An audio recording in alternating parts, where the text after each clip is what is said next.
ಆ ಪಲ್ಪಿಗೆ ಒಂದು ಗ್ಲಾಸ್ ಪಲ್ಪಿಗೆ 1 ಚಮಚದಷ್ಟು ಪುಡಿ ಹಾಕಬೇಕು. ಇದು 1 ಬೌಲ್ ಬೆಲ್ಲ ಹಾಕ್ತೀನಿ.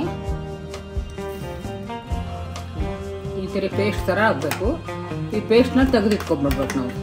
ಆಮೇಲೆ 1 ಗ್ಲಾಸು ತಣ್ಣ ನೀರು ಹಾಕ್ಕೋಬೇಕು. ಈ ಥರ ಜ್ಯೂಸ್ ಆಗುತ್ತೆ.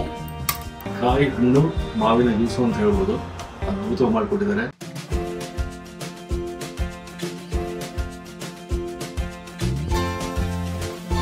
ನಮಸ್ಕಾರ.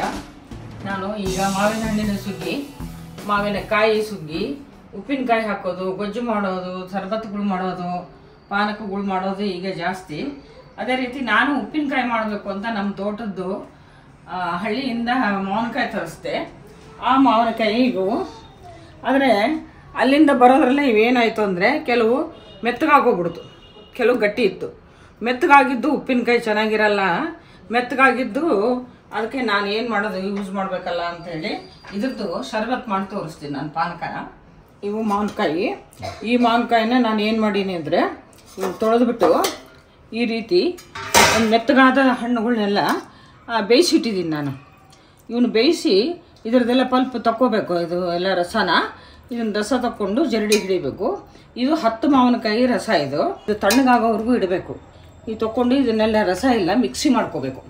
ಆ ಮಿಕ್ಸಿ ಮಾಡ್ಕೊಂಡ್ಮೇಲೆ ಇದಕ್ಕೇನು ಸಾಮಾನು ಬೇಕು ಅಂತ ನಾನು ತೋರಿಸ್ತೀನಿ. ಈಗ ಮೊದಲನೇದು ಉಪ್ಪು, ಮೇನ್ ಉಪ್ಪು ಬೇಕು. ಇದು ಸೈಂಧರ ಲವಣ ಅಂತ. ಇದು ತುಂಬ ಒಳ್ಳೇದು. ಇದು ಅಂದರೆ ಹೊಟ್ಟೆಗೆ ಅಜೀರ್ಣ ಆಗೋದಿಲ್ಲ. ಮಾವಿನಕಾಯಿ ಸ್ವಲ್ಪ ಅಜೀರ್ಣ ಆಗೋದು ಜಾಸ್ತಿ. ಆಮೇಲೆ ಇವು ಸೋಂಪು, ಇದು ಜೀರಿಗೆ, ಇದು ಮೆಣಸು, ಇದು ಶುಂಠಿ ಪುಡಿ, ಒಣಶುಂಠಿ ಪುಡಿ, ಇದು ಏಲಕ್ಕಿ ಪುಡಿ. ಇದಕ್ಕೆ ನಾವು ಅಳತೆ ಮಾಡಿಕೊಂಡು ಅಳತೆ ತಕ್ಕಾಗೆ ಬೆಲ್ಲ ಹಾಕಬೇಕು. ಅದು ಎಷ್ಟು ಹಾಕಬೇಕು ಅನ್ನೋದು ತೋರಿಸ್ತೀನಿ ನಾನು. ಇದು ಜೀರಿಗೆ. ನಾವು ಪಲ್ಪ್ ಎಷ್ಟು ಬರುತ್ತೋ ಅದು ನೋಡಿಕೊಂಡು ಹಾಕ್ಕೋಬೇಕು. ಈಗ ನಾನು ಸದ್ಯಕ್ಕೆ ಇಷ್ಟು ಜೀರಿಗೆ ಹಾಕ್ತೀನಿ. ಇದು ಒಂದು 30 ಗ್ರಾಮ್ ಇರ್ಬೋದು. ಇದನ್ನು ಸ್ವಲ್ಪ ಕೆಂಪಗಾಗೋವರೆಗೂ ಹುರ್ಕೋಬೇಕು. ಈ ಥರ ಕೆಂಪಾಗ್ಬಿಟ್ಟು ಇದನ್ನು ತೆಕ್ಕೊಂಡ್ಬಿಡ್ಬೇಕು. ಇದರಲ್ಲಿ ಸೋಂಪು ಹಾಕಬೇಕು. ಸೋಂಪು ಒಂದು 2 ಸ್ಪೂನ್ ಹಾಕಿದ್ದೀನಿ. ಒಂದು 10 ಗ್ರಾಮ್ ಇರ್ಬೋದು.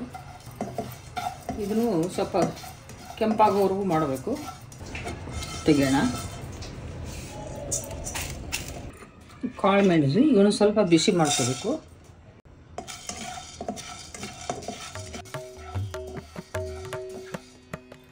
ಇದು ತೆಗಿಬೇಕು.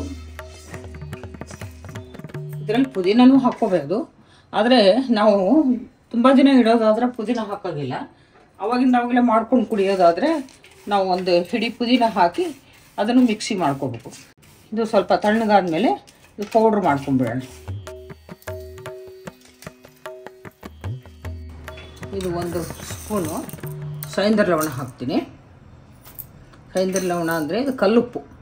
ಇದು ಸ್ವಲ್ಪ ಹೆವಿ. ಇದು ಜೀರ್ಣಕ್ಕೆ ಮಾವಿನಕಾಯಿ ಅದು ಜೀರ್ಣ ಚೆನ್ನಾಗಿ ಆಗಬೇಕು ಅನ್ನೋ ಸಲುವಾಗಿ ಈ ಕಲ್ಲುಪ್ಪು ಹಾಕೋದು. ಈ ಥರ ಪುಡಿ ಮಾಡ್ಕೋಬೇಕು.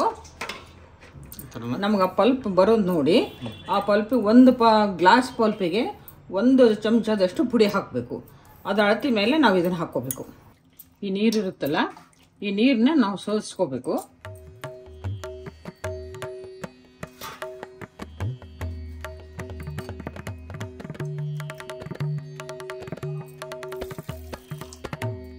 ಇದೆಲ್ಲ ಸಿಪ್ಪೆ ಓಟೆ ಎಲ್ಲ ತಗೋಬೇಕು. ಇದನ್ನು ಅದು ಬೇಯಿಸಿದ ಮಾವಿನಕಾಯಿ ಇತ್ತಲ್ಲ, ಆ ಮಾವಿನಕಾಯಿ ಎಲ್ಲ ಬೇಯಿಸಿದ ತಣ್ಣಗಾದ್ಮೇಲೆ ಆ ಸಿಪ್ಪೆ ಓಟೆ ಎಲ್ಲ ಈ ರೀತಿ ನಾವು ಹಿಂಡಿ ಆ ಪಲ್ಪ್ ಒಂದೇ ತಗೋಬೇಕು.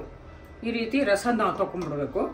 ಇದು ಎಷ್ಟಿದೆ ಅಂತ ಅಳತೆ ಮಾಡಿಕೊಂಡು ಇದ್ರ ಮೇಲೆ ನಾವು ಬೆಲ್ಲನಾದರೂ ಹಾಕ್ಕೋಬೋದು, ಸಕ್ಕರೆನಾದರೂ ಹಾಕ್ಕೋಬೋದು. ನಾನು ಬೆಲ್ಲ ಹಾಕಿ ಮಾಡ್ತೀನಿ. ಆಮೇಲೆ ಇವು ಹಾಕಿದ ಪುಡಿಗಳೆಲ್ಲ, ಮಾಡಿದ ಪುಡಿಗಳೆಲ್ಲ ಹಾಕಬೇಕು. ನಾವು ಇದನ್ನು ಅಳತೆ ಮಾಡ್ಕೋಬೇಕು.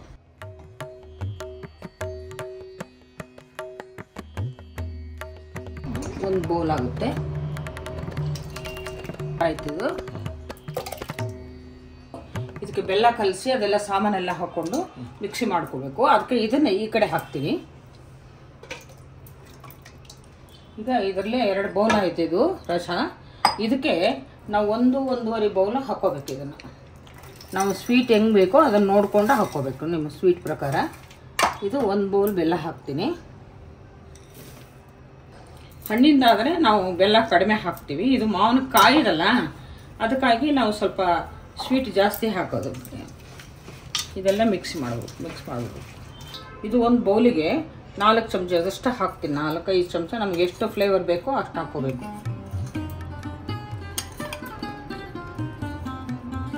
ಇದು ಶುಂಠಿ ಪುಡಿ, ಇದನ್ನು ಹಾಕ್ತೀನಿ. ಇದು ಏಲಕ್ಕಿ ಪುಡಿ. ಶುಂಠಿ ಪುಡಿ 2 ಸ್ಪೂನ್ ಹಾಕಿದ್ದೀನಿ, ಏಲಕ್ಕಿ ಪುಡಿನೂ 2 ಸ್ಪೂನ್ ಹಾಕಿದ್ದೀನಿ. ಈಗ ಉಪ್ಪುನೂ ಒಂದು 2 ಸ್ಪೂನ್ ಹಾಕ್ತೀನಿ. ಆಮೇಲೆ ನಾವು ನೋಡಿಕೊಂಡು ಹಾಕ್ಕೊಳ್ಳೋದು, ಯಾಕಂದರೆ ಮುಂಚೆ ಸೈಂಧವ ಲವಣ ಹಾಕಿದ್ದೀವಿ, ಕಲ್ಲುಪ್ಪು. ಅದಕ್ಕಾಗಿ ಇದನ್ನು ನಾವು ಸ್ವಲ್ಪ ನೋಡ್ಕೊಂಡು ಹಾಕ್ಕೋಬೇಕು.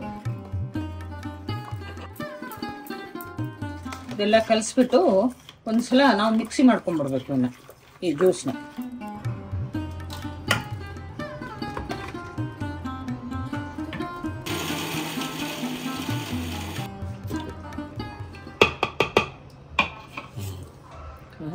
ಈ ಥರ ಪೇಸ್ಟ್ ಥರ ಆಗಬೇಕು.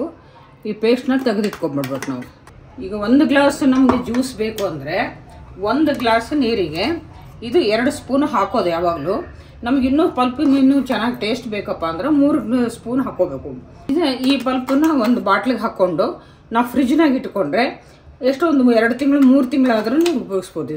ಇದೆಲ್ಲದನ್ನು ಇದೇ ರೀತಿ ಪೇಸ್ಟ್ ಥರ ಮಾಡ್ಕೋಬೇಕು. ಮಾಡಿಕೊಂಡು ಒಂದು ಬಾಟ್ಲ್ ತುಂಬಿ ಇಟ್ಕೊಂಡ್ಬಿಡೋದು.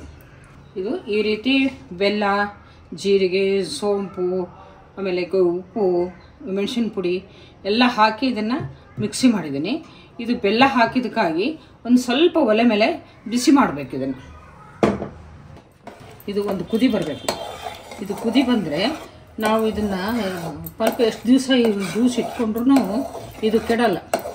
ಬೆಲ್ಲ ಹಸಿದಿತ್ತಂದರೆ ಹಾಗೆ ಹಾಕಿದ್ದು ಇಟ್ಕೊಂಡ್ಬಿಟ್ರೆ ಬುರುಕು ಬಂದುಬಿಡುತ್ತೆ. ಅದಕ್ಕಾಗಿ ಇದನ್ನು ಸ್ವಲ್ಪ ಬಿಸಿ ಮಾಡ್ಕೋಬೇಕು. ನಾವು ಬಿಸಿ ಮಾಡಿ ತಣ್ಣಗೆ ಮಾಡ್ಕೋಬೇಕು. ಸಾಕು. ಇದು ಈಗ ಕುದ್ದಿದೆ. ಈಗ ಇದನ್ನು ನಾವೀಗ ಆಫ್ ಮಾಡ್ಕೊಂಡ್ಬಿಡೋಣ ಗ್ಯಾಸು. ಇದನ್ನು ತಣ್ಣಗೆ ಮಾಡ್ಕೋಬೇಕು. ತಣ್ಣಗಾಗಿದೆ, ಅದಕ್ಕೆ ನಾನು ಬೌಲ್ನಲ್ಲಿ ತೊಗೊಂಡಿದ್ದೀನಿ. ಇದನ್ನು ನಾವು ಪ್ರಿಸರ್ವ್ ಮಾಡಿ ಇಟ್ಕೋಬೇಕಂದ್ರೆ ನಮ್ಗೆ ಐಸ್ ಕ್ರೀಮ್ ಐಸು ಮೋಲ್ಡ್ಸ್ ಇರ್ತಾವಲ್ಲ ಅದರಲ್ಲೇ ಹಾಕ್ಕೋಬೇಕು. ಇವನ್ನ ಗಟ್ಟಿ ಆಗ್ತವೆ. ಇವನ್ನ ಹಾಗೆ ಒಂದು ಬಾಟ್ಲಲ್ಲಿ ಹಾಕಿ ಇಟ್ಕೊಂಡ್ರೆ ನಾವು ಯಾವಾಗಾದರೂ ಉಪಯೋಗಿಸ್ಕೋಬೋದು. ಹೀಗೆ ಮೋಲ್ಡ್ಸ್ನಲ್ಲೇ ಹಾಕಿ ಇಟ್ಕೊಂಡ್ಬಿಡ್ಬೇಕು. ಇದು ಫ್ರೀಝರ್ನಾಗ ಇಟ್ಟು ಅದು ಗಟ್ಟಿ ಆಗಿಬಿಡುತ್ತೆ. ಇವನ್ನ ಒಂದು ಬಾಟ್ಲಲ್ಲಿ ತೆಗೆದಿಟ್ಕೊಬಿಡ್ಬೋದು. ಇದು ಈ ಗ್ಲಾಸಿಗೆ ನಾವು ಎಷ್ಟು ಹಾಕ್ಕೋಬೇಕೋ ಅಷ್ಟು ಹಾಕ್ಕೋಬೇಕು. 2 ಅಥವಾ 3 ಸ್ಪೂನ್ ಹಾಕ್ಕೋಬೇಕು. ನಮ್ಮ ಟೇಸ್ಟ್ ನೋಡಿಕೊಂಡು ನಾವು ಹಾಕ್ಕೋಬೇಕು. ಆಮೇಲೆ ಒಂದು ಗ್ಲಾಸು ತಣ್ಣ ನೀರು ಹಾಕ್ಕೋಬೇಕು. ಈ ಥರ ಜ್ಯೂಸ್ ಆಗುತ್ತೆ. ಇದನ್ನು ಈ ಐಸ್ ಕ್ಯೂಬ್ಸ್ ಇರ್ತಾವಲ್ಲ ಇದನ್ನು ಐಸ್ ಕ್ಯೂಬ್ಸ್ ಹಾಕ್ಕೊಂಡ್ಬಿಡ್ಬೇಕು. ಜ್ಯೂಸು ರೆಡಿಯಾಗಿದೆ. ನೀವು ನಿಮ್ಮ ಮನೆಯಲ್ಲಿ ಈ ಜ್ಯೂಸ್ ಮಾಡುವಾಗ ನಿಮ್ಮ ರುಚಿಗೆ ತಕ್ಕ ಹಾಗೆ ನೀವು ಇನ್ನೂ ಸ್ವಲ್ಪ ಸಕ್ಕರೆನಾದರೂ ಆ್ಯಡ್ ಮಾಡ್ಕೋಬೋದು, ಅಥವಾ ಮಸಾಲೆನೂ ಇನ್ನೂ ನಿಮಗೆ ಹೆಚ್ಚಿಗೆ ಎಷ್ಟು ಬೇಕೋ ಎಷ್ಟು ಕಡಿಮೆ ಬೇಕೋ ಕಡಿಮೆನೂ ಮಾಡ್ಕೋಬೋದು, ಜಾಸ್ತಿನೂ ಮಾಡ್ಕೋಬೋದು. ಇನ್ನು ಸ್ವೀಟ್ ಬೇಕಂದರೆ ಒಂದು ಗ್ಲಾಸಿಗೆ ಇನ್ನೊಂದು ಸ್ಪೂನ್ ಸಕ್ಕರೆ ಹಾಕ್ಕೋಬೋದು. ನೀವು ಬೇಯಿಸಿದ ಮ್ಯಾಂಗೋ ಜ್ಯೂಸು ಈ ರೀತಿಗಾಗಿದೆ. ಇದನ್ನೇ ನೀವು ಇದೇ ರೀತಿ ನೀವು ಮಾಡಿಕೊಂಡು ಇದನ್ನು ಕುಡಿದು ರುಚಿ ನೋಡಿ ಮತ್ತು ಕಾಮೆಂಟ್ ಹಾಕಿರಿ.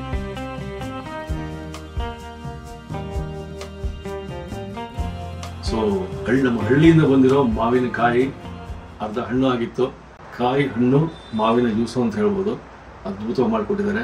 ಮಸಾಲ ಹಾಕಿದ್ದಾರೆ, ನೀವು ನೋಡಿರಿ. ಆ ಮಸಾಲದು ಆ ಫ್ಲೇವರ್ ಇರ್ಬೋದು. ನೋಡ್ಬಿಡೋಣ ಹೇಗಿದೆ ಅಂತ.